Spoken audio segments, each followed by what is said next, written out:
Hello students, आज हम लोग बात करेंगे एनालिटिकल पैराग्राफ के बारे में।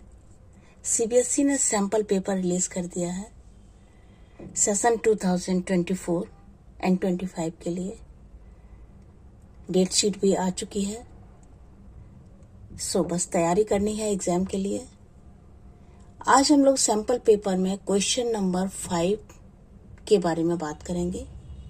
Question number 5A and B, इसमें एक एनालिटिकल पैराग्राफ आता है और A एंड B दो क्वेश्चन दिए होते हैं। दोनों में से कोई एक क्वेश्चन अटेम्प्ट करना होता है। दोनों एनालिटिकल पैराग्राफ ही है। आपको जो अच्छा लगे वो आप अटेम्प्ट कर सकते हैं। स्टूडेंट्स अपनी कन्वीनियंस के अकॉर्डिंग उसमें से चूज कर सकते हैं कौन सा क्वेश्चन वो ज़्यादा बेहतर तरीके से अटेम्प्ट कर सकते हैं।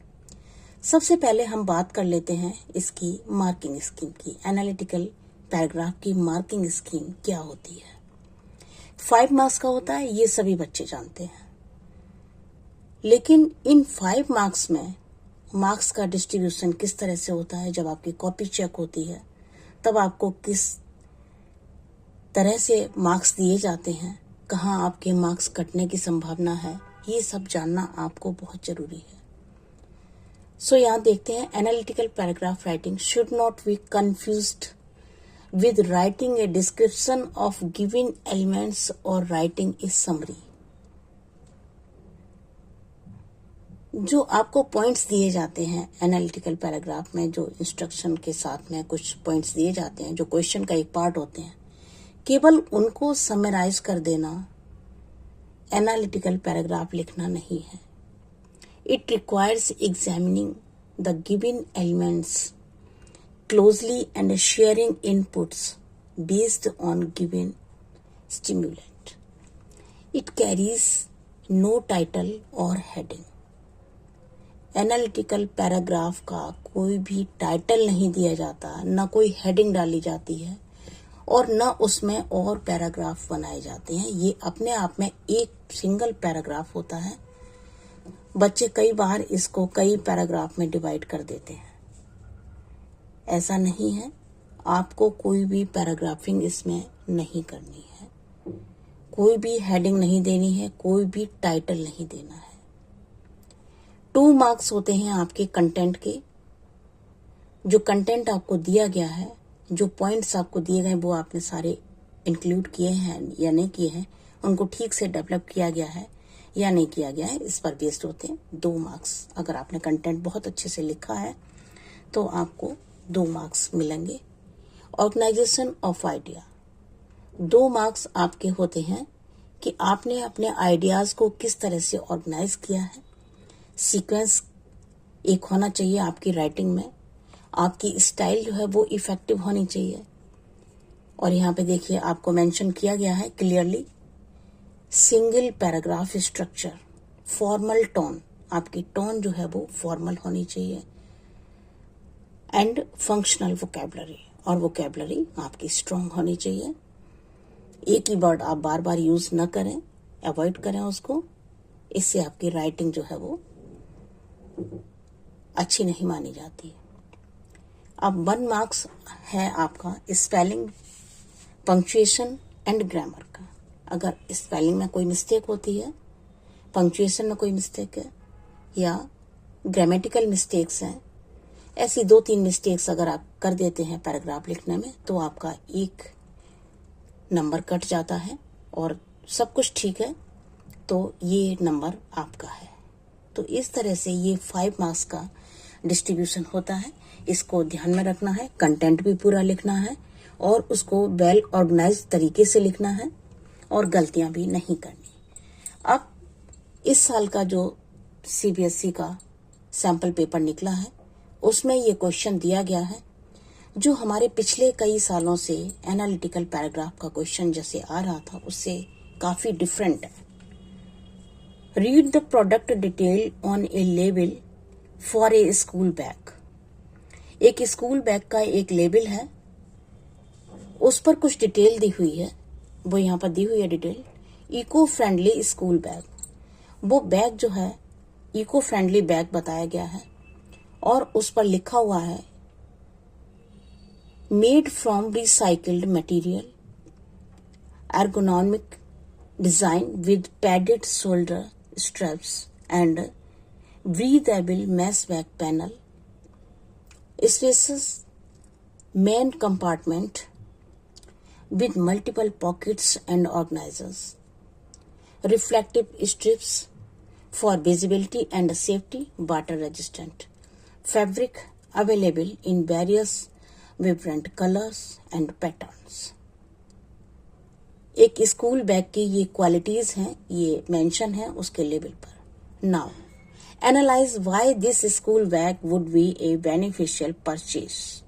Write the analytical paragraph in 120 words, considering factors such as its eco-friendliness, comfort feature, functionality, safety aspects, and design options.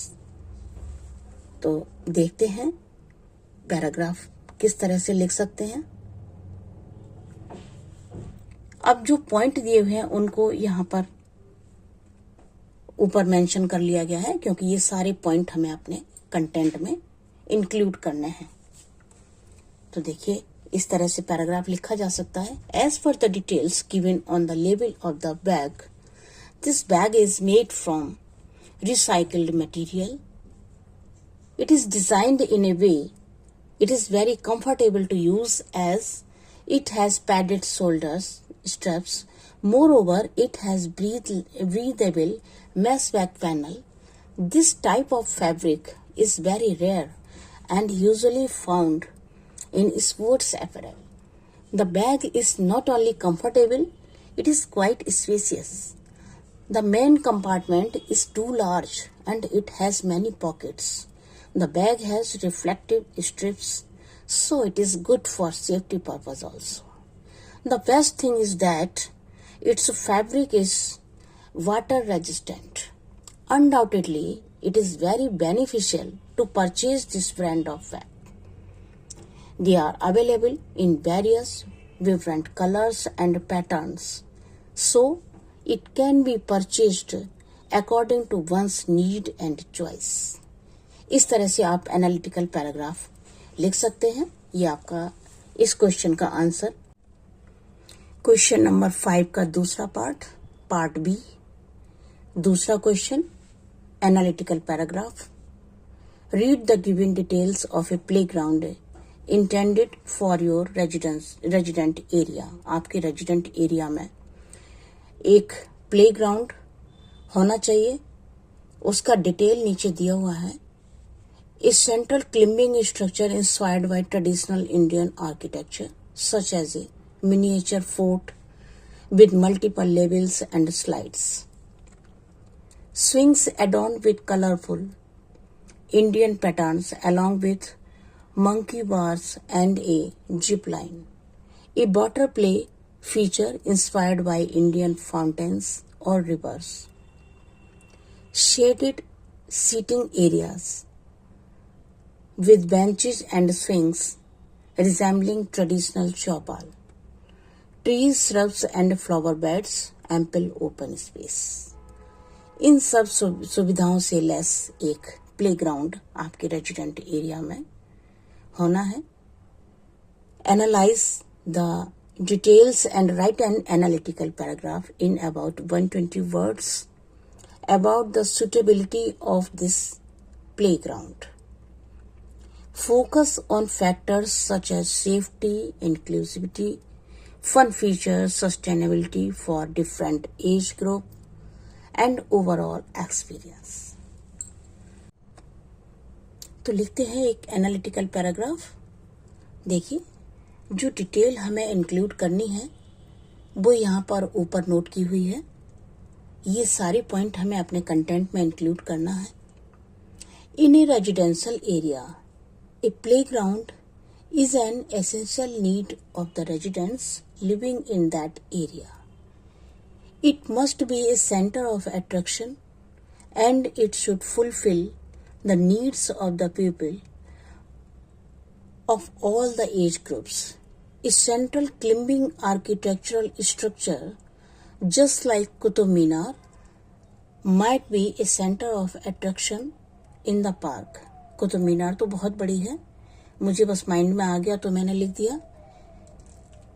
जो रेजिडेंशियल एरिया में पार्क होता है वहां पर इतना बड़ा स्ट्रक्चर तो नहीं बनाया जा सकता, लेकिन जस्ट लाइक इसी की तरह से कोई छोटा सा अगर स्ट्रक्चर हो तो वो एक बहुत अच्छा अट्रैक्शन हो सकता है। आप कोई और नाम भी लिख सकते हैं यहाँ पर।